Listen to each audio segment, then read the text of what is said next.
So in this video, we are going to see an OS 2 marks question from GATE 2016, and it's based on the topic of CPU scheduling. So let's see the question. Consider the processes with the arrival time and the length of the CPU burst given in the milliseconds.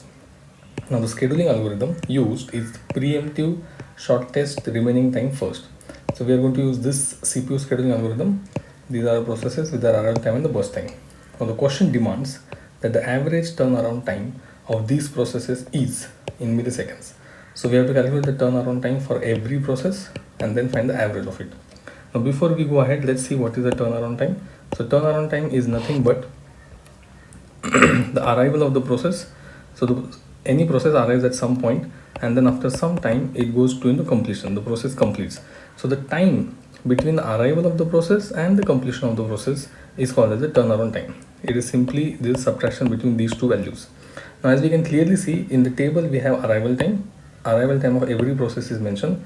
All we need to do is find the completion time of every process. Once we have completion time of every process, we can find the turnaround time. So let's zoom in here a bit. Okay, and we need the processes to, we need two things here. First we need a ready queue. So let me just write it down, ready queue. Okay, so at 0 we can see P1 is arriving and it goes into the ready queue.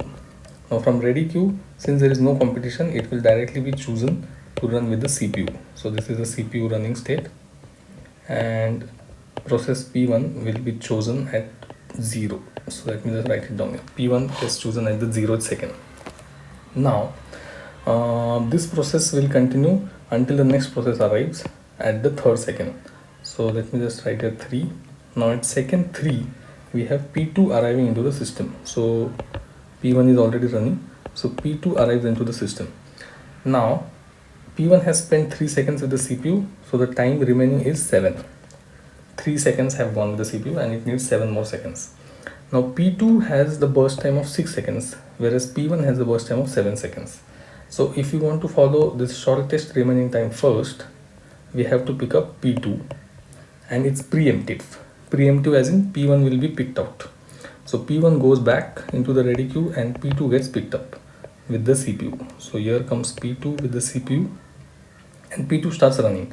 Now P2 will run until next process arrives. So till 7 P2 has no problem. So P2 again spends 3 to 7, which is 4 seconds with the CPU. So only 2 seconds are remaining, and then P3 comes. Okay, now as you can see, P3 enters the system. So let me write here into the ready queue. Now P3 has the burst time of 1, which is the shortest burst time as compared to P1 and even P2. So P3 gets chosen and P2 is pushed out. So P2 goes into the ready queue and P3 gets chosen. So here comes P3, and P3 has burst time of 1 second. So P3 will execute for 1 second till 8 and then it will terminate. So then P3 terminates. Now at the 8th second we have one more entry into the system, which is P4. So P4 also enters into the system. It comes into the ready queue. So thus we have 3 processes, P1, P2, P4, and with their burst times 3 and 2 and 7. We have to choose the shortest one. So the shortest one here is definitely P2 with the 2 seconds. So let's move a bit here. Yes. So P2 gets chosen from the ready queue and it comes here and it runs for 2 seconds from 8 to 10. Then P2 goes out of the system. So P2 goes out of the system. Now we have P4 and P1. Out of these two, very clearly we have P4 with the shortest remaining time first. So P4 gets chosen from the ready queue with the CPU. So here is my P4. It has the burst time of 3 seconds, so it will run from 10 to 13. And then finally we have only P1 remaining.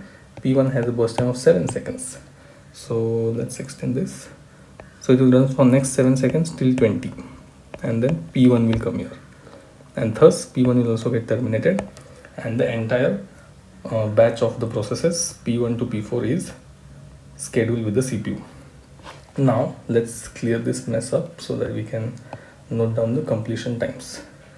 Now all we need to do is note down the completion time of every process P1. So let me make a column here, completion. Okay, so we can see P1 got completed here at the end. P1 got completed at 20th second. So I'm going to write here 20. Then P2 got completed here at the 10th second. So I'm going to write here 10. That's the completion time. Then P3 got completed at 8th second. So I'm going to write here 8. And P4 got completed here at 13. So it got completed at the 13th second. So thus we have the arrival times of all four processes. We have completion time of all four processes. So turnaround time is nothing but the difference between the two. So let's calculate the difference. Let's kind of zoom in. Okay. So for P1 the difference will be 20 minus 0, 20. For P2 it's 10 minus 3, so 7. For P3 it's 8 and 7, so 1. And for P4 it's 13 minus 8, which is 5. So the summation becomes 27, 28, 28 plus 5 is 33. So the summation becomes 33, and 33 divided by 4 is nothing but 4 8 is 32, 8.25. So 8.25 becomes our average turnaround time in millisecond, which is our answer here.